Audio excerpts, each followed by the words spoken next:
I have a question. Maybe the question will be too big for you, but I can't help but ask this one. Since President Jokowi has just announced his plan of relocation of the capital to East Kalimantan, so I would like to know whether you think this maybe this question will go to our Indonesian guests speakers. Do you think there's an opportunity for our two sides to work together for this great plan of relocation of your capital? Thank you. In this area, of course, and on this topic. Thank you very much for your question. Thank you. Yes, it is decided that we are going to move our capital soon in East Kalimantan. So I think every opportunity is open for us to collaborate. Because right now we are preparing for the data collection for planning, and then we try to make a roadmap from the scratch. Because the area actually is the scratch.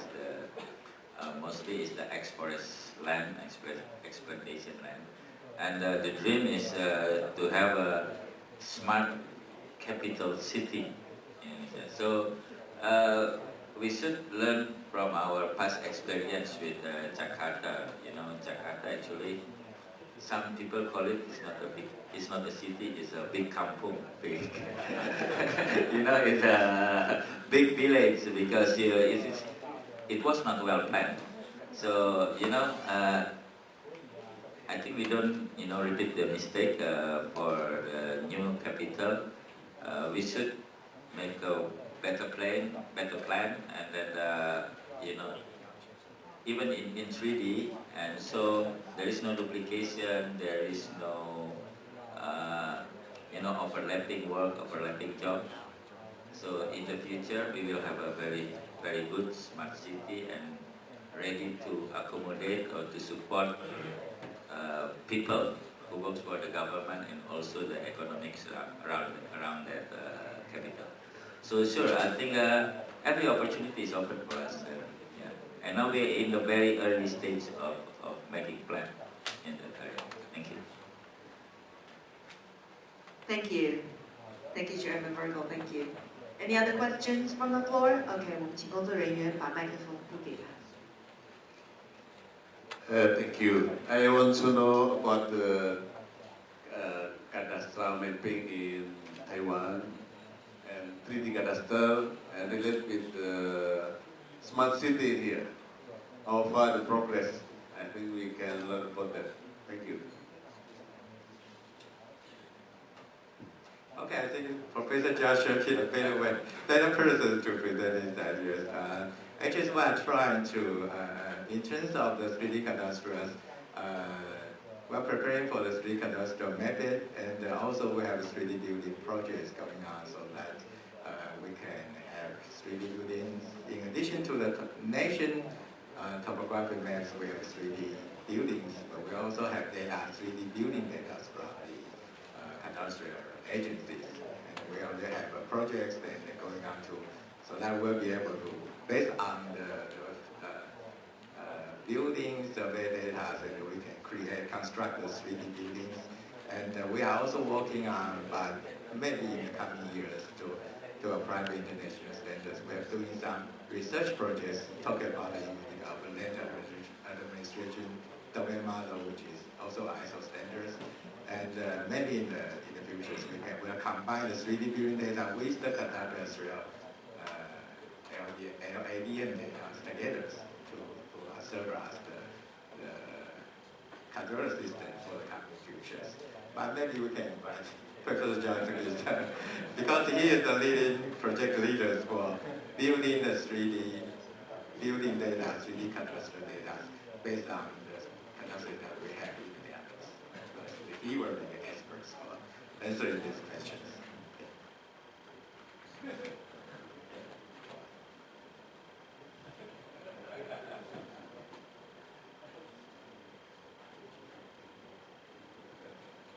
We can discuss that later in the Yes, yes. We have a lot of time during lunch, and you're more than welcome to approach it. Never let it go. Anyway, any Any other questions? Okay. Okay, related to the presentation from Mr. Fico concerning to the certification of professional. How do you certify the system of certification of professional in geomedical surveying?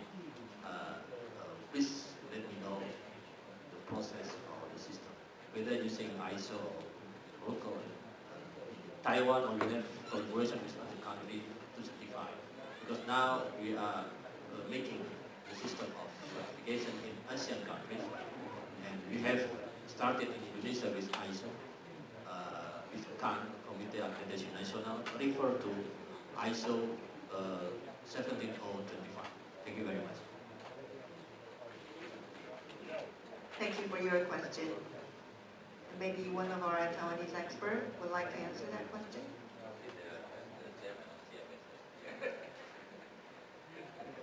还是我们王会长要回答这个问题，王会长在忙。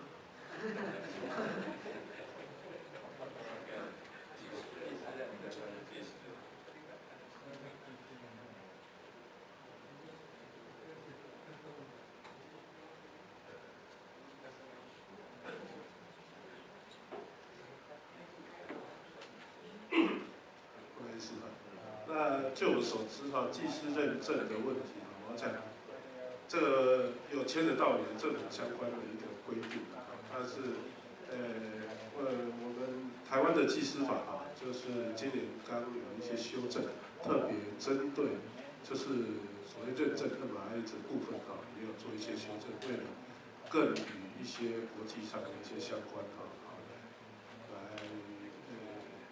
处理相关的问题哦。我想这个东西，我们会持续哈，包括跟我们想进行这个所谓的相关认证哈的，比如说印尼哈，然后跟我们的工程会哈，这方面可以我们可以进行后续的一些协商这样子。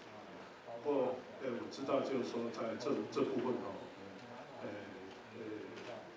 我们的相关法律技师法哈，真的是特别做了一些修正，让我们更相互的一些MRI这部分更能够进一步来进行这样子那我们先讲到这。好，非常感谢王会长的回答。等一下在午餐的时间，大家都还可以继续的交流哈。那 Any other questions? Okay, so we have a gentleman there. Please hand the microphone to him.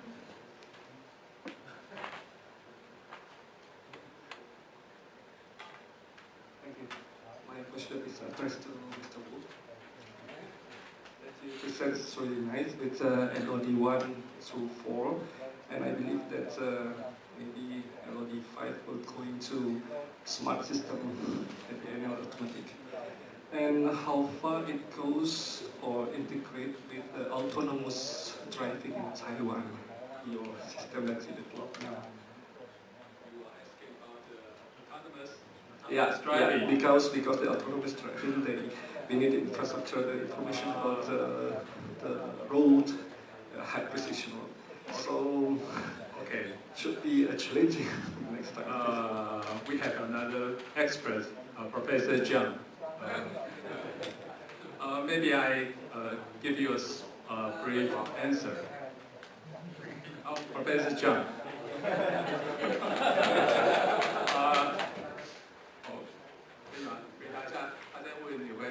estimate autonomous driving. Yeah, that's the LOD 4 or 5 will be integrated with. Maybe not the same category. Certainly. Could you repeat the questions again? Yeah. My question was that the presentation was from LOD 1, 2, 3, 4, and then it's about the building information or let's say the geospatial information. But we know that you are now developing the autonomous driving. In the future, in Taiwan, is there any possibility to integrate this system together so you have the smart, let's say everything smart, so it's autonomous in everywhere? You just revealed our roadmap for the achievement. at the beginning that the HGMAT itself is actually specifically designed for autonomous vehicle. It is designed for machine. So to be exact, it should be as simple as possible. Okay, like we using computer, we just using 0 and 1 to control the computer. So it should be as simple as possible. But later we found that since you expect, you would anticipate you would have a lot of budget to build such map. As a surveyor, we want to create more information within. Okay, so in the future, we would like to combine the HG map with the 3D model. We want to build another version of the future map, smart map or something like that. Because would be challenging for the parking lot. Yeah, something like that. Actually, we are trying to developing some strategy to combine the HG map as well as the 3D model. Because the first thing is the consistency of the accuracy. Yeah, something like that. Okay, so I think we can exchange idea later. Thank you. Thank you. Thank you for your question, and thank you, Professor Zhang, for your answer. Due to the interest of time, we have to end our Q&A session here. However, we do have a lot of time during lunchtime, and you're more than welcome to exchange ideas during lunchtime. And also, for our speakers from Indonesia, they actually prepare some gifts for our speakers in Taiwan. And now, please, our staff, can you show us now, please? Can we all the guests of honor onto the stage? And our speakers from Indonesia, they're going to present the gift to our Taiwanese speakers. Thank you very much. Thank you.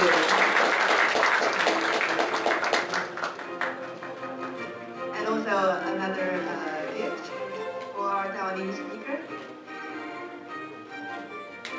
All right. Thank you. Please look at the camera in front of you.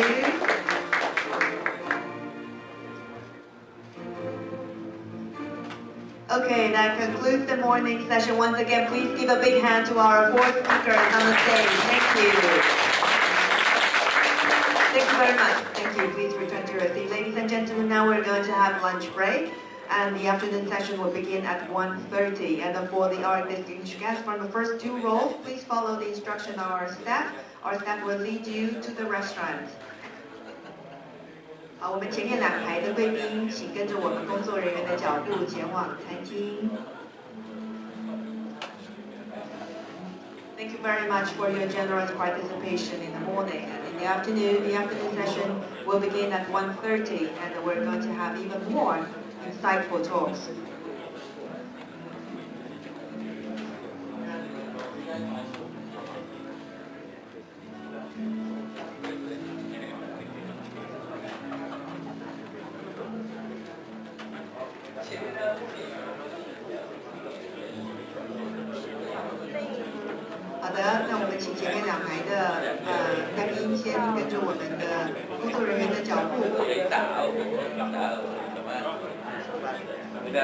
Di bahasa Jawa belum level gitu, level import, level of degree. 跟着我们工作人员的脚步前往用餐。非常感谢今天早上大家的参与，我们下午的场次将在1:30开始。谢谢大家，谢谢。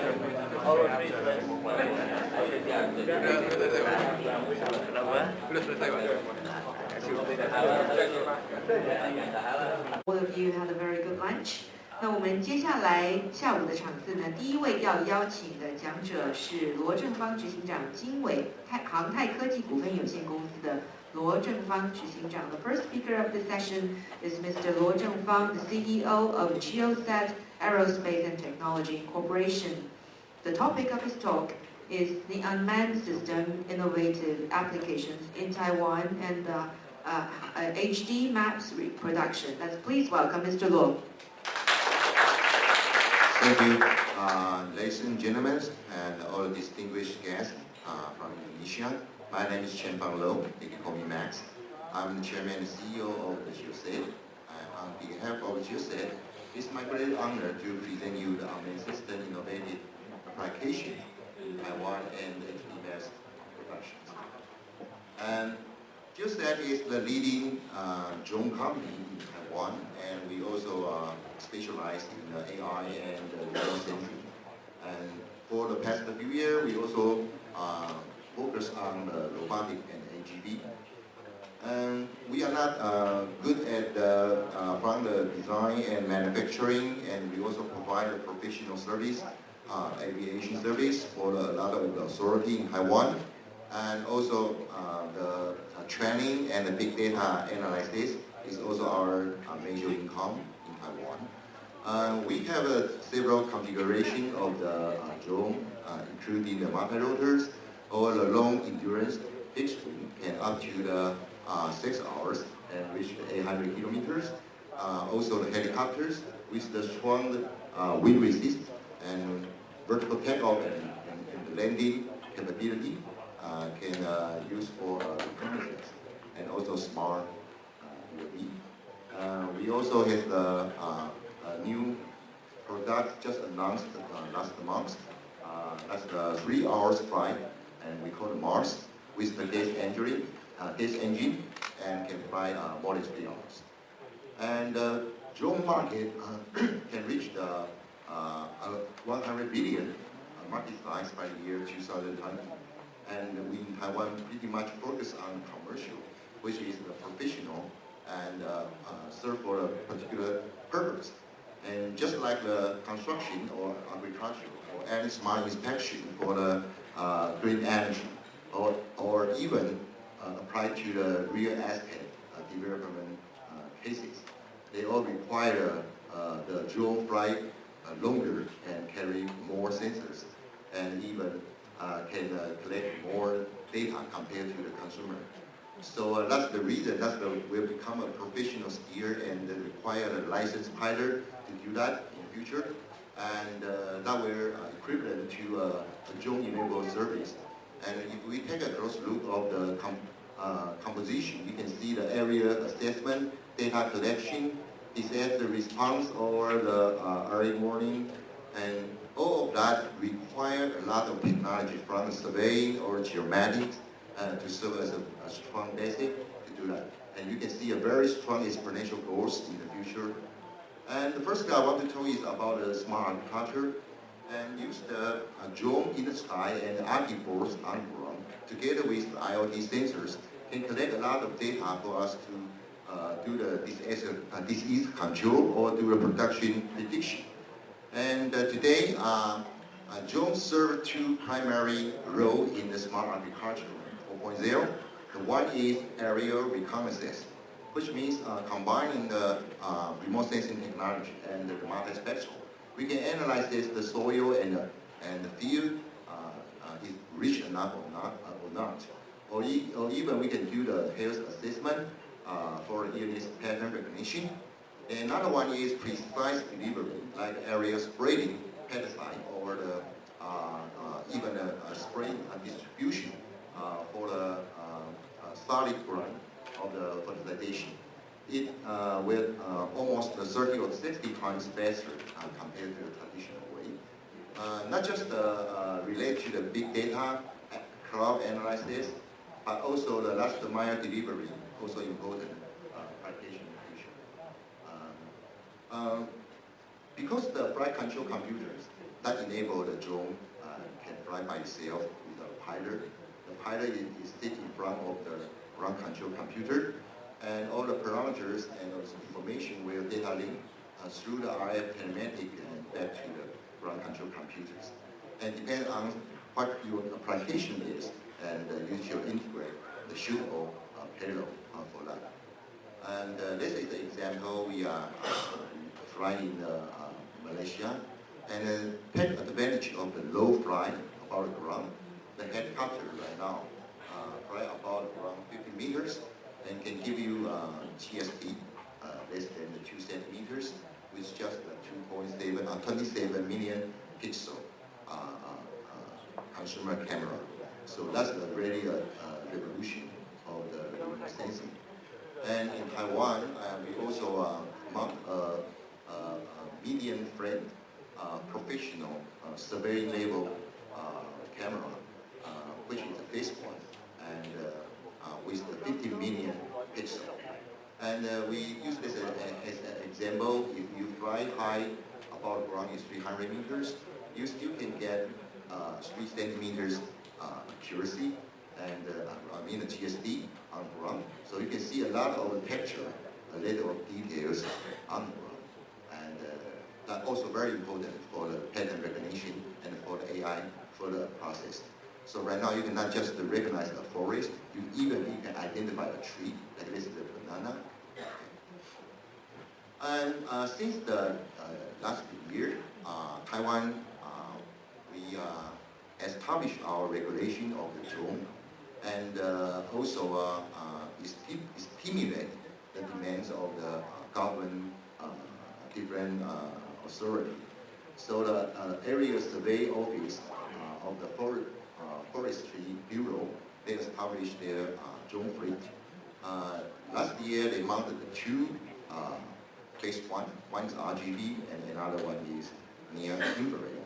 And this year, the second year, we were going to mount a micro PAPI, which is the airborne push-pull thermal with the media wave infrared. Also, we will have a gyro-stable gimbal with the EOIR, that's the long-wear IR. All of this very accurate payload need to come with the post system, which is co-developed by Professor John and from NCKU and GeoSat for the past 10 years. We also have our software for that. And this is last year, the highly customized multi-spectrum. A lot of drone companies, they cannot mount the sensors you demand.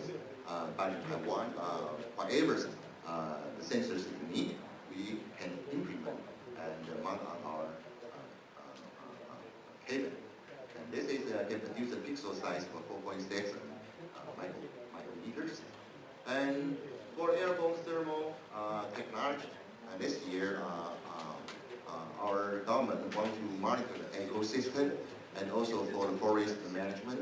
So we try to mount the thermal. This is quite good, very lightweight, less than 2 kilograms.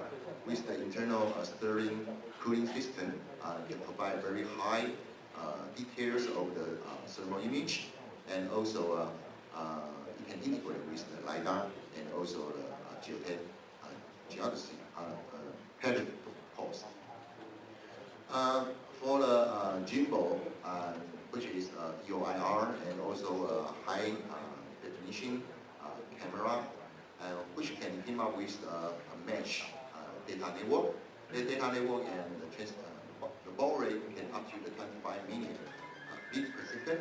And by using the CO FDM multitasking technology, the latency can less than 15 meters. All the distance between the 2 data relay is about 30 to 50 kilometers, depends on the line of sight. So use specifics,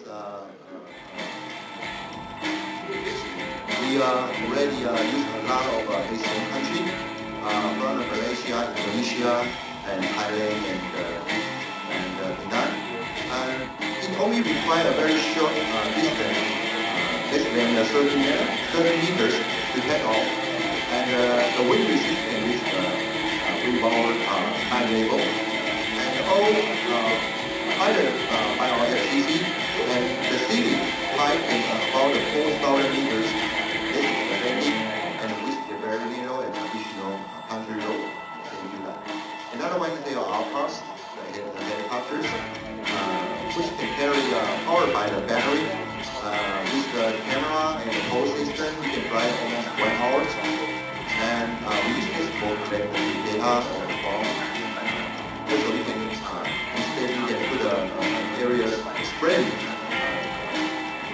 for a smart contract. And both the systems all can use the multi-satellite GNSS and also with the very good IU gyro and for this is auto landing. Right now the takeoff and landing can be 100%. And the Photoshop area per day is 5,000 hectares. You can generate 2D or 3D clouds. And by using the convolutional neural network, we train the machine by the deep learning. The red circle right now, you can see is punched by the algorithm itself with the very high accuracy, 99%.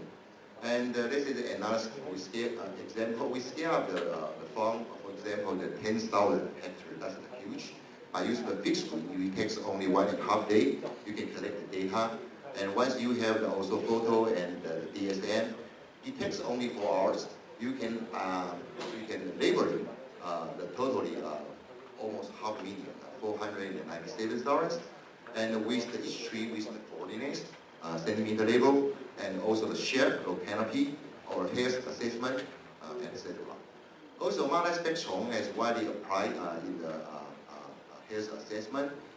Use the near infrared. We can distinguish the stress and the health one.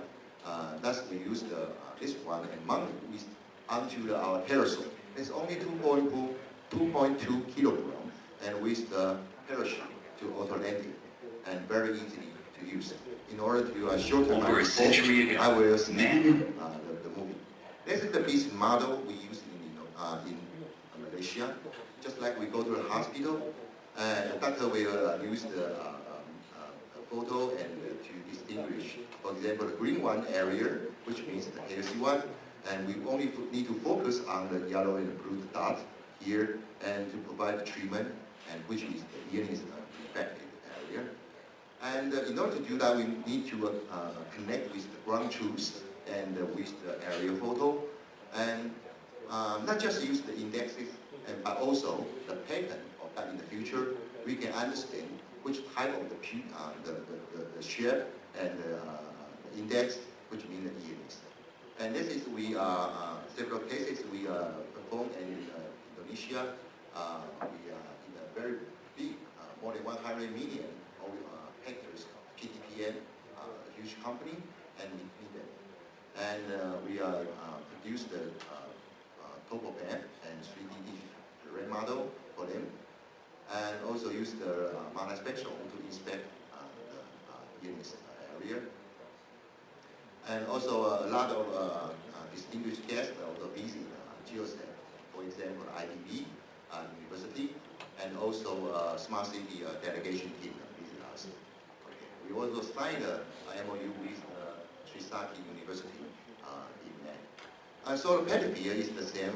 With the milestone, we take the photo on the sky, and we analyze what kind of the index we need, and we scale up the monitoring test base in the Thailand city. Here is the index. Right now we can separate the bare ground with the vegetable, and also we can distinguish use our novel index with the wheat and the rice. The wheat, which means the wheat area, you only can put the pesticide in this area. You don't need to spread everywhere. And regarding the rice itself, we can separate, use another index with the panicle and the leaf, which can give you the quality control and the production. Okay. This is we works with the NTU, National Taiwan University. Also, the thermal data can use for detect the fever of the rice, and also for the production.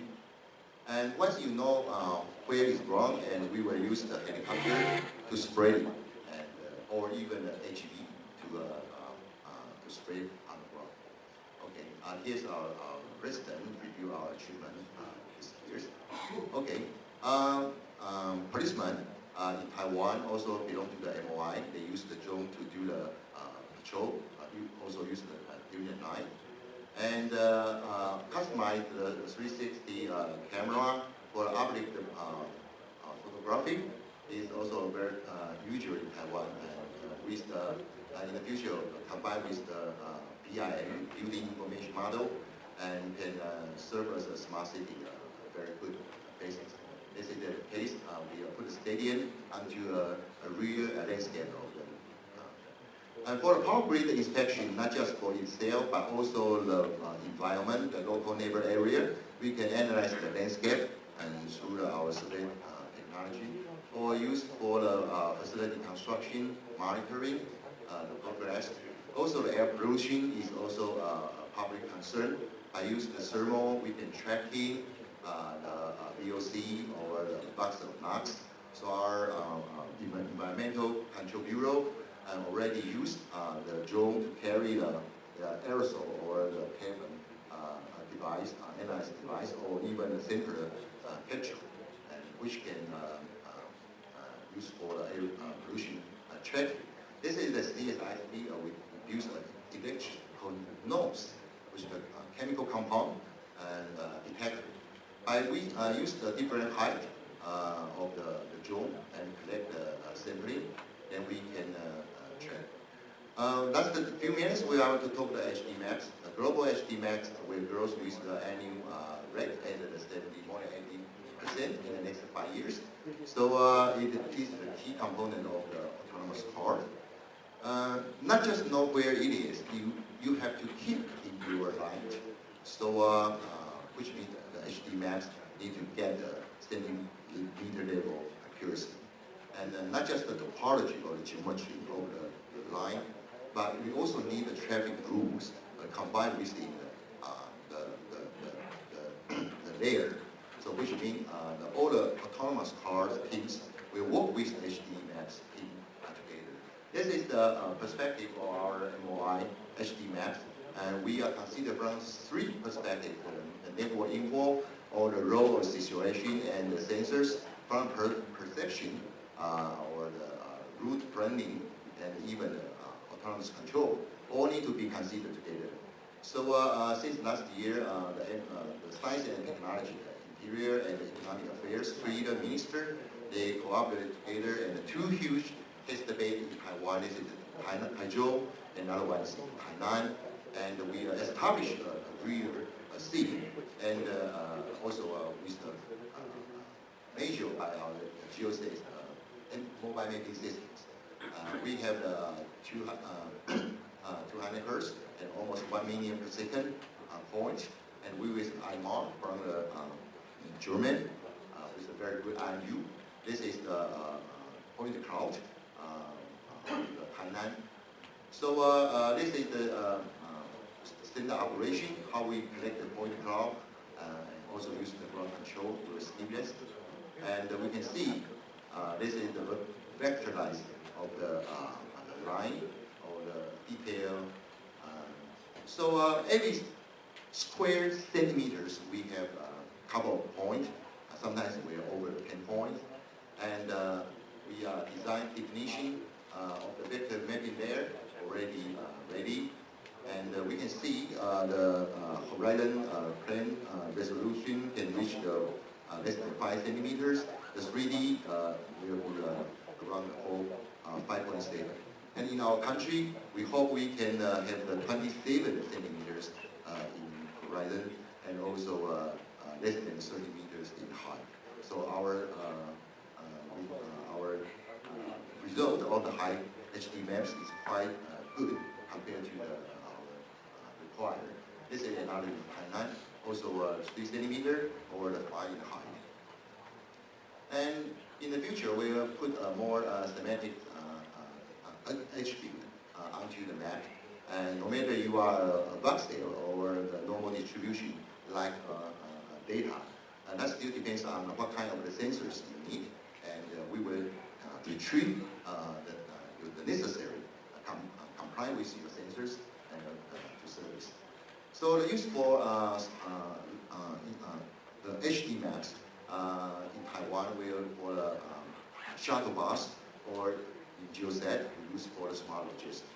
You know, last mile delivery is very important for the past few years. We can see the global market can reach 100 billion, and actually in the year 2023, actually 1.7 million per order per day.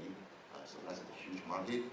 And so a lot of companies, not just Amazon, even in mainland China, they invest a lot of money, a lot of team to work on the AGV.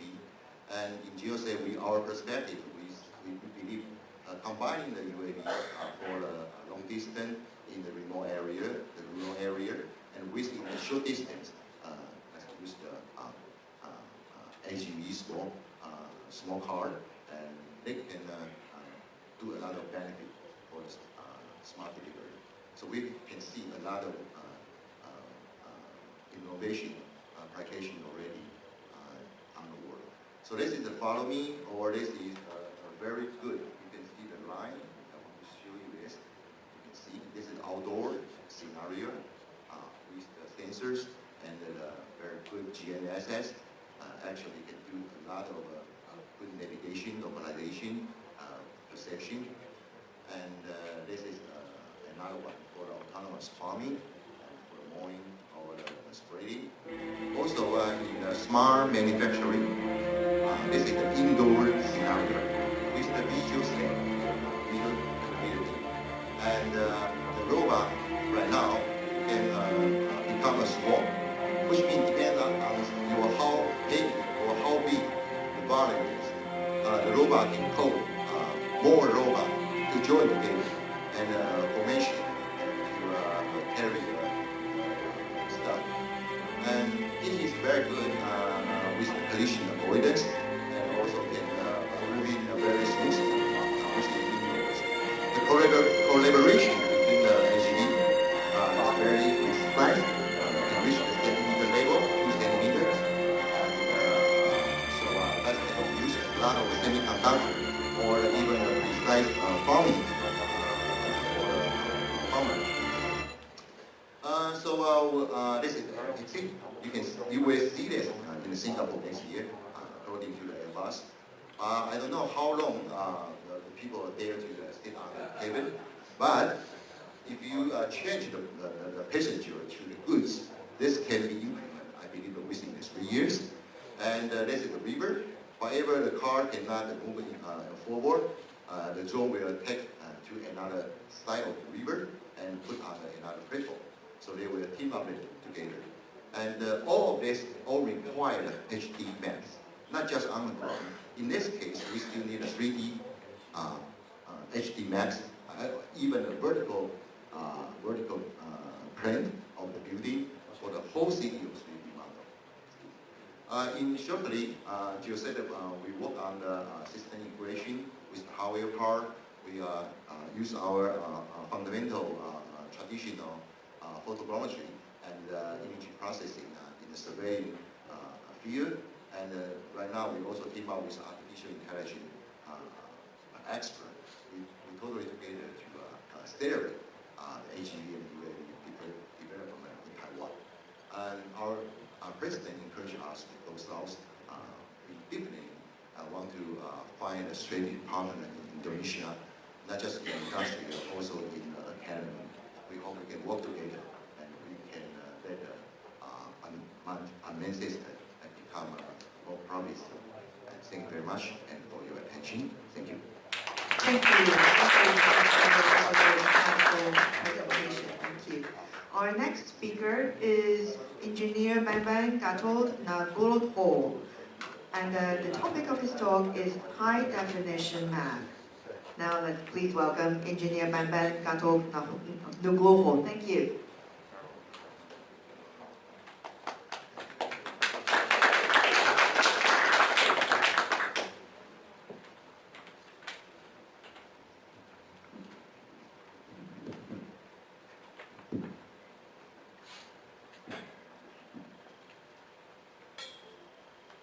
Okay, thank you very much for the space and time.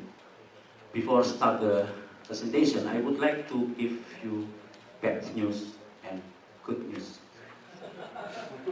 The bad news is, several years ago, we were so very deeply sad because our famous temple in Indonesia, Borobudur, was damaged by earthquakes. Several parts of them lost, and statue describe the Siddhartha Buddha Gautama life is lost, something like this. We were very sad, but the second one make we were sad is we have no representative documentation of Borobudur. So reconstruction of Borobudur was made based on traditional documentation, such as photographs, sketches, notes, etc. up to now. The good news is now we have new technology to monitoring and preserving our heritage. What is that? It's called 3D laser scanning, defined as non-contact, non-destructive technology that digitally captures the shape of physical object using line of laser lines. It's created point clouds from the surfaces of object. In the right side is the original object, and in the left side is the point clouds recording from the surfaces of the object. And then, what is heritage? Heritage can be defined as a monument, buildings, or landscape of universal value from the point of view history, art, and science. Sometimes their significant part is lost to a natural disaster, such as a mountain eruption, flooding, acid, rain, earthquakes, conflict, and act of terrorism.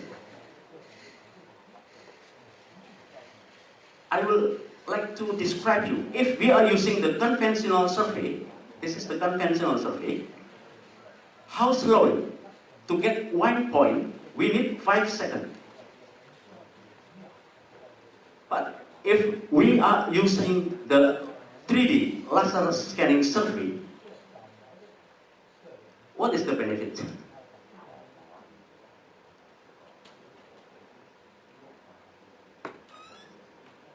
Greater level of detail, true as-built, reduce site visit, improve accuracy, immediate result, 3 visualization, of course, dimensionable. And now, per second, we can get up to 75,000 points. Compared with the old one, for 1 point we need 5 seconds. Faster. Okay? And the scanning process is very, very simple. First, we take the original one, the photograph, and then we record the surfaces data into the 3D point cloud and process this to 3-dimensional model, and then submit to the client what are the requirements in 2 dimensions. Very simple process. This is in another language, same things.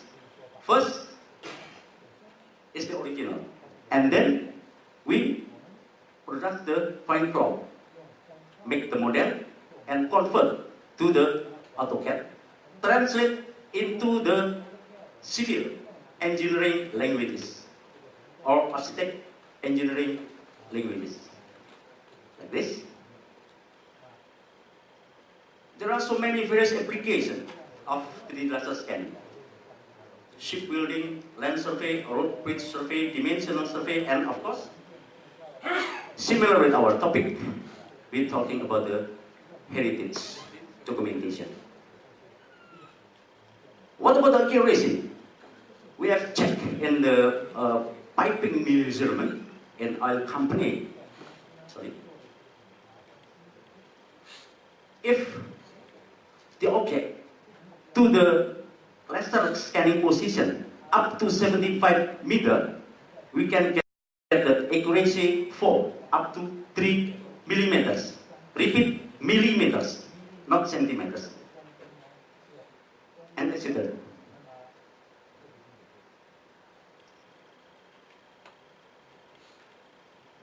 This is how we get the documentation of an object by one stand position to record the object. Horizontally and vertically directly working together. And each point we get the coordinates.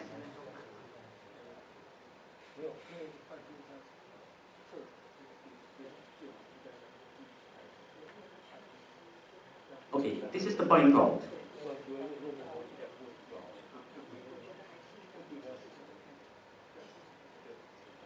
And this one is the original.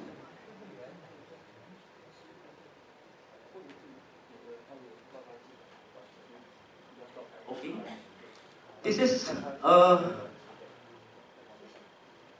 last project in Bandung at Gedung Sate. We have made the models.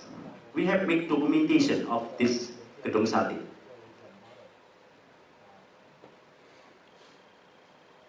And Cathedral Church in Jakarta. This is inside of the church. Very detailed. Even the desk, the chair, etc. inside of this building, we can see the detail like this. And of course, at the right side, this is the civil engineering drawing technique.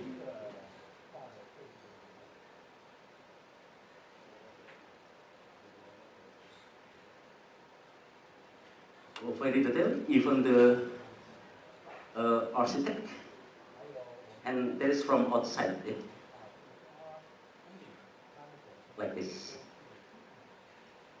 This is international port of Tanjung Priok, Jakarta. You can see the, I'm sorry, it's not too clear, but I hope you can see the final product. We can see the front side, upside, and etc. This is international port of Tanjung Priok in Jakarta. Even floor by floor, we can describe. This is the first floor.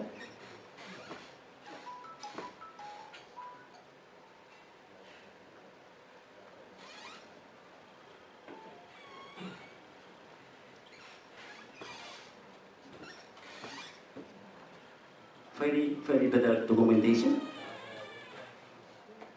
The next floor, and even the tower.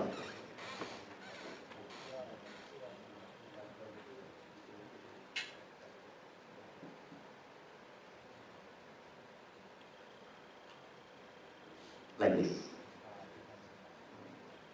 And this is Yogyakarta Sultan Place in the Java Island.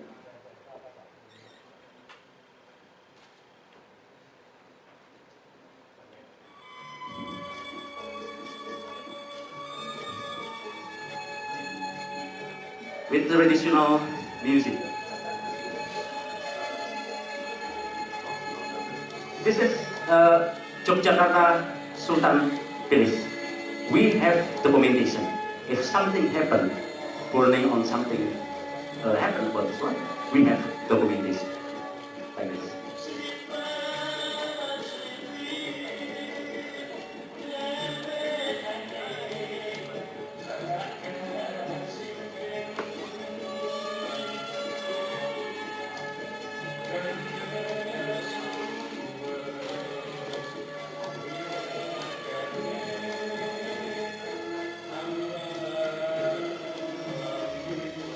The symbol of this one. This is Prambanan Temple. We have done the 3D laser scanning, and this is the result. Prambanan Temple, Candi Sewu. Even we can horizontal deformation analysis for this temple. Now this is not vertical anymore. Have some minutes degree, like this. Even in this temple, you can see this is the brick, the damaged brick can monitor here. And we can show the cross section. And this is the famous one that I told you before. Now we have the documentation. Borobudur. We still have more homework in Indonesia. The yellow one is the condition of our temple in Indonesia. So many temples over there. This is our homework.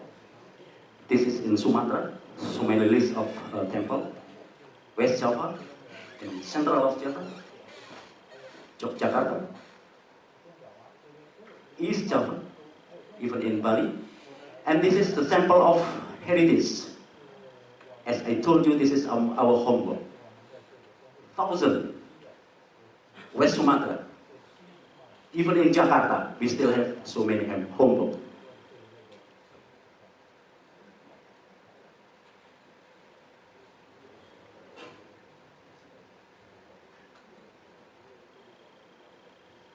So, the conclusion is, we at the past time have blind. We have no data. We have no document. But now, we have a technology. But we have a limitation. Human resources, equipment resources, and of course, the important one is financial resources. We hope my dear friend in Taiwan would like to support us to save our heritage. In order that, in the past time, we blind. In the future, we are not blind anymore.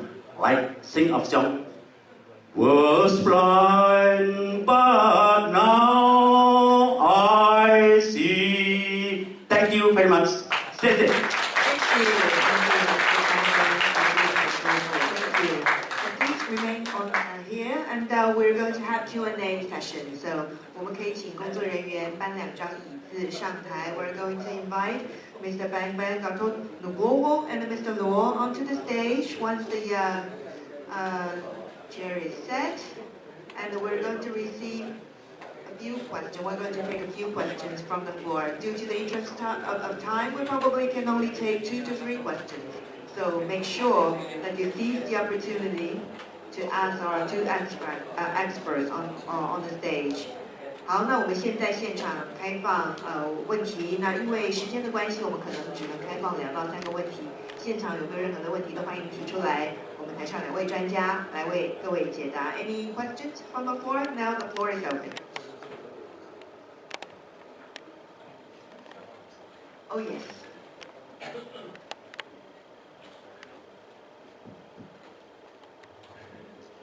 Thank you very much for the opportunity. I want to ask for Geosat company.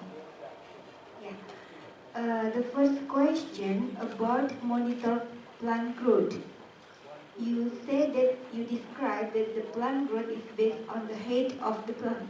It is right? And how about the environment condition, like soil moisture, temperature, or humidity? Yeah. The second one is you calculate the number of the plant using deep learning, right? And the plant is uniform, like oil palm, right? And how about for the different type? Yeah, thank you very much. Well, thank you. For the smart agriculture, we do need a lot of the environmental data and accomplish also assist with our remote sensing because we want to do a more precise analysis. So temperature or humidity or even a lot of things collect from directly from the field also can verify the NDWI, for example, the water index or other index, can see if that any offset although we do do the calibration before we take off the sensors, and also combined with the vehicle, which means the label arm and any offset calibration or any distortion.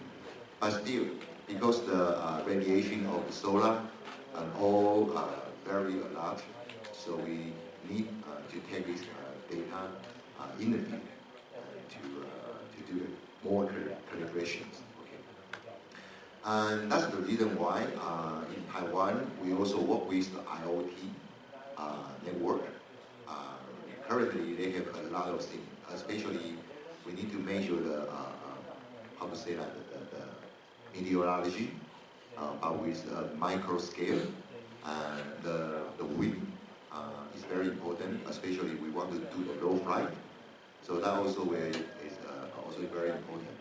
To collect that also very important to do the further analysis, for example, the pest control. Okay, we can analyze this through the 3D cloud, and we can analyze why the bugs always in this area. Why produce that? Okay. Secondly, you asked your question is about AI, right? The traditional AI training always rely on the internet. So if the internet you don't have enough material, then you cannot collect enough sampling. That will hurt your accuracy. But drone is another.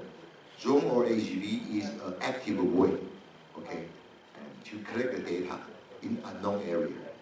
But still, you need the people with the knowledge to label what is attribute. Okay, so that's the reason why we have to work with the expert from the domain know-how, from agriculture. They understand the insect, understand the illness, understand the plantation. Then we can work with that. But they need the huge data that can provide by us. Like us, we know the surveying, we know the geomatics, and that can we work together to do that. And as I show you, just 1.5 day, you can collect 500,000 of your pump. You see, 500,000, if you can label it in the first run, then you almost can generate more than 80% correctness. But different species will have a different pattern. Rice is different with oil palm. So everything we have to learn. So that's another work to do. And I want to also take this chance to thank our SC, because the drone for the past 10 years, actually all the regulation and all the technology is not from the other ministry.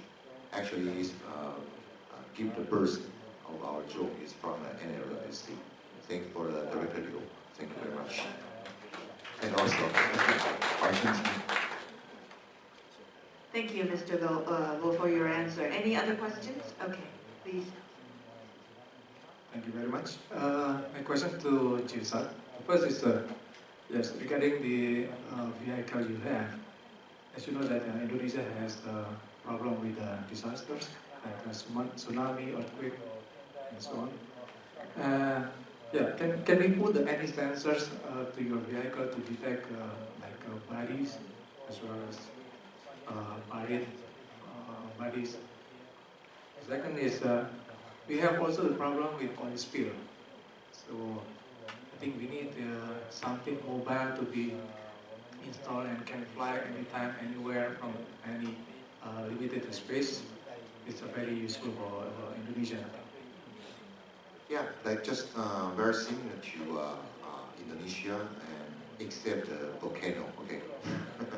In Taiwan, we have a lot of disaster. GeoSat actually is the operation team for our emergency response office. The drone is very important. It is light and very mobile. And once the central office gives us an order, we can very quickly to the site. Even we cannot reach very close to that. you can use a drone to fly over there. Okay, so even a couple of tens of kilograms or hundreds of kilograms, it only takes 1 hour. You can go to that, and especially in mountain area. So that's very important. Secondly, usually the disaster after the heavy rain, the crowd is very still there, and so the traditional aircraft for the flight safety, you cannot fly very low. Okay, so use the drone and to serve as a scout. Okay, and to figure out all the situation in advance, then send the real people to where will become more safer. Okay, and actually in the past, a lot of institute, they want to put the sensor in an active way to transmit back a lot of data, seismic or the acceleration. Okay, but the only thing is the cost, because all the data you want to send and through the LTE, actually mountain area or the country area, that's very hard to coverage of the telecom. So that's the reason why drone can become a shuttle bus. For example, right now the NB-IoT, and they can collect data and every hour we send a drone to fly over there. The drone on the top of a group of sensors can wake up the sensors and try to pick up the data. Once they collect, it can fly back. Okay, they just like a bee to collect the. So in that way, you can send as much as the passive sensor around the whole area, but you just use the drone to connect one of that and can retrieve all the data, for example. And it depends on what the object you want to detect. For the oil leaking, definitely the thermal or maybe the temperature change or the light reflection is different. Then multispectrum maybe is good enough, the full bands. But for air pollution, that's more difficult. Okay, so must be other compound detector to mix together. So we will perform. We are looking for the solution. Hopefully, they can work with you together. Thank you, Mr. Luo. Thank you. And now, ladies and gentlemen, please give a big hand to our two speakers in the afternoon session. Thank you. Thank you. Okay, now we're going to take a short break, 15 minutes, and please take the time to visit the booth and also the presentation of our exhibitors. Our next session will begin at 2:40. 2:40， 我们接下来的场次将在2点40分的时候开始。那在中间这段时间，也欢迎大家来参观我们的摊位以及我们的测绘的。